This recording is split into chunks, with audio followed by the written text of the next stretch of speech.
So, we're in a team meeting. The manager's speaking, but nobody else is.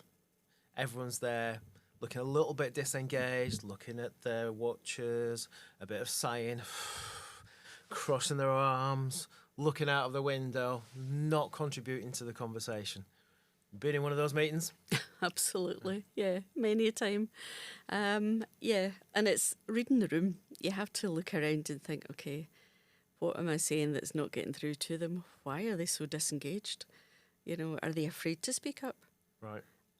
Are they not listening to what I'm saying? Have they heard it all before? Did the last manager come in, promise them the earth and deliver absolutely nothing?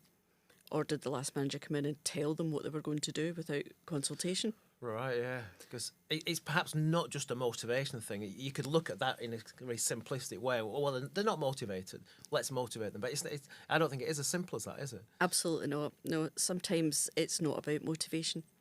You have to find out the underlying cause. You can motivate till you're blue in the face and it won't change a thing if the team won't engage with you, or if they're off elsewhere thinking about what tasks they've got to do that they're missing out on for this hour.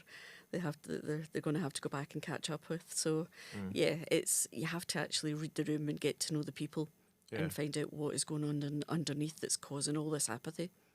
So you kind of touched upon it there about maybe the previous manager had set a culture, either deliberately or inadvertently, where he or she wasn't necessarily inclusive, and it was all about them rather than getting ideas from the team. Yeah, and I mean, unfortunately, I've met quite a lot of managers over the years who have gone in with very set objectives. This is what I'm going to do, and this is what I will achieve. When they forget that there's a team involved. It's not just about them. They want to score brownie points with their line manager to say, well, actually, I've done this today and I've done that today, but the team are still exactly where they were 3 months ago. They haven't moved on. They still feel completely lost, not listened to, ignored, and it just demotivates them rather than motivate them. It's the worst thing that you can do if you don't try and involve the team and find out what's been going on that's ended up with them being in the way they feel. You'll never get anywhere, really. Yeah, and I think it's a good point. I think it is about that trust. And I'm kind of smiling as you're talking there because I'm thinking about a manager. I won't say who the manager was, but a manager that I worked with earlier on in my career, and to the point that he'd always say he wanted people's views and opinions, but then as soon as a view was expressed that he didn't like, it was very quickly closed down. So we as a team learned very quickly to just not contribute because there was that fear of reprisal or retribution. Have you come across that? Absolutely. The staff have heard it all before, probably, and they don't believe that the change will last, if it even occurs in the first place. They definitely feel that nobody's listening to them. They're not being heard. They're being told what to do, but they're not being involved. They're not being allowed to contribute to how we can move things forward. And I think if you don't do that, you're going to fail at the first hurdle. You're not going to go over that first hurdle and you're going to be stuck there, just basically going round in circles and not achieving anything. And especially when we put that against the context of, they're really busy, working extremely hard, maybe they've not been very well led over recent months and years. That's the kind of burnout, exhaustion kind of state. So, you can kind of understand why it's easier just to sit there and nod in the right place rather than contribute and kind of put your head, kind of there for people to see, Oh, absolutely. I mean, I've had several meetings where I've looked around the room where maybe I've not been talking, but my deputy or someone else has been sort of talking to the team, and I've watched the individuals, and some of them are like rolling their eyes, and you get the sighs, and then you get the wee side comments. Oh, here we go again. Yeah, heard it all before. And then someone's got their phone out and they're texting someone across the room who's texting them back. And I think if you don't grab their attention and set out your stall and say, I'm not here to change everything. It's physically impossible. We're a team. Let's work together. Let's find out how we've ended up in this state and what's making you feel so unheard. Tell me what I can do to help. And if you give them a bit of ownership and a bit of accountability it usually works. And 9 times out of 10 I've found it's worked, where I've got them on side and said, I'm not promising you the earth. I'm not here to change everything. I mean, in terms of motivation, it's a huge subject, and there's 101 theories out there about motivation, none of which we're going to talk about directly today. But one thing is for sure is that I do believe that we're all motivated in different ways. Certainly, with the hundreds and thousands of people I've worked with over my career so far, it's different for each individual person. Absolutely. What you try and do as a team build or a team motivation will probably only work for about, I would say, a third of the team if you're lucky. The others will be like, oh God, this is really outside my comfort zone. I don't like this. I'm not joining in. I'm not having any of that. I'll just carry on the way I am because that's not working for me. It doesn't do it for me. Yeah. So you have to be very careful. And sometimes the big motivational events don't work. It's on an individual basis. And I guess it's just about having those one-to-one conversations, isn't it, to find out what motivates them, what gets them out of bed in the morning, what makes them want to do that job, and what makes them feel valued and engaged. And absolutely, and it's being consistent and having the same conversation with each person, and then seeing what feedback you get from that. And it could be that they are burnt out because they're working 50 hours a week. It could be that they're so short-staffed, they feel it's unsafe. And they're afraid that they're not doing what they should be doing. There's so many things, so many variables that you have to take into account, and it might be that they've come in for the shift, they get no handover, so they've no idea what's going on in the home. So they're winging it, basically. They're doing the best they can without any sort of direction or leadership.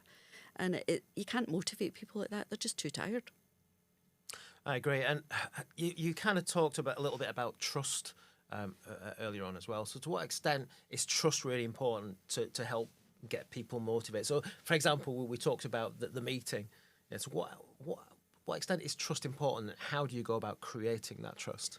Well, you really have to. I mean, the chances are their trust has been broken. They're very cynical because they've spoken up.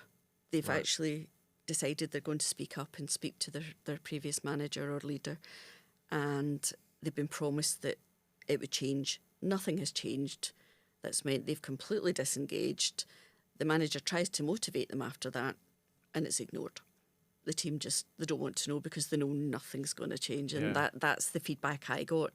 And it creates friction amongst the team as well, and you have to try and reduce that friction wherever you can, and you have to build trust with them and be consistent. You have to just keep repeating over and over, I'm not trying to do everything. I need you to help me. Let's sort this out. I'm not going to come in with all singing, all dancing, team build days. That's not going to work. At some point when we're all feeling it's the right thing to do, then we'll look at that. But it's gaining their trust and being out there with them. Yeah. And a lot of it is about kind of legacy mistrust, isn't it? Like you say, it's more than likely the previous manager or leader or the previous culture that was in that home, and you're trying to turn that around. And it's not going to happen overnight, is it? But I can see how those things would start to turn that culture into a more trusting one. Absolutely. I've had staff members come to me and say, the culture here is toxic, and there's nothing worse than being in a care home and hearing someone say to you, it's a toxic culture. You can't function in that environment with a culture like that. You have to get to the bottom of it and address the issues and show the team that you're willing to work with them.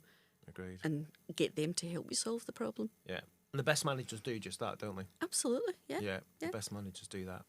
So I guess really thinking about some of the key things here, the first thing that I'm taking away is that it's easy to assume lack of motivation, but actually there's normally something underneath there that's caused it.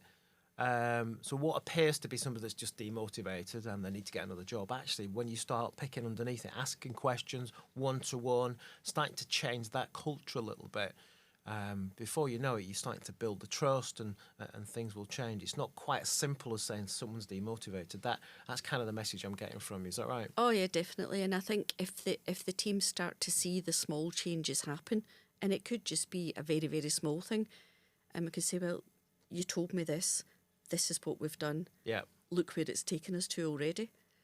That's a really positive step forward. What's next? What can we do next that can help make your day easier, make your lives easier when you come to work? I want you to enjoy coming to work, not dread it. Yeah. And that's a really important point, I think. And we'll talk about kind of how do we deal with change, I'm sure, in future podcasts. But what we do know about change is that when people start seeing things changing, even if it's small things, one of the phrases somebody told me years ago was get some quick runs on the board. So a bit of a kind of a cricket metaphor there, but get some quick runs on the board, get some things changing, get some things moving, and people start to see that, and then hopefully the momentum starts to build from there. Absolutely, and you can feel the atmosphere starting to lighten immediately when they acknowledge, God, she did what she said she was going to do, and this has changed. Oh, feels a bit better, and you actually feel that the atmosphere does lighten. You go in the next day or the next week, and you think, feels better in here today. And it's a lovely feeling. It's really nice to feel. Fantastic. And just the final thing for me is that it's a longer term thing. It's not something that you can turn around straight away. It's something that you need to have a bit of patience and resilience with, I'm guessing. Yeah, it's not a quick fix. You've got small quick fixes, but overall it's a long-term strategy you need. Yeah. Okay, brilliant. Once again, it's been fantastic speaking with you. Thank you very much. Thank you.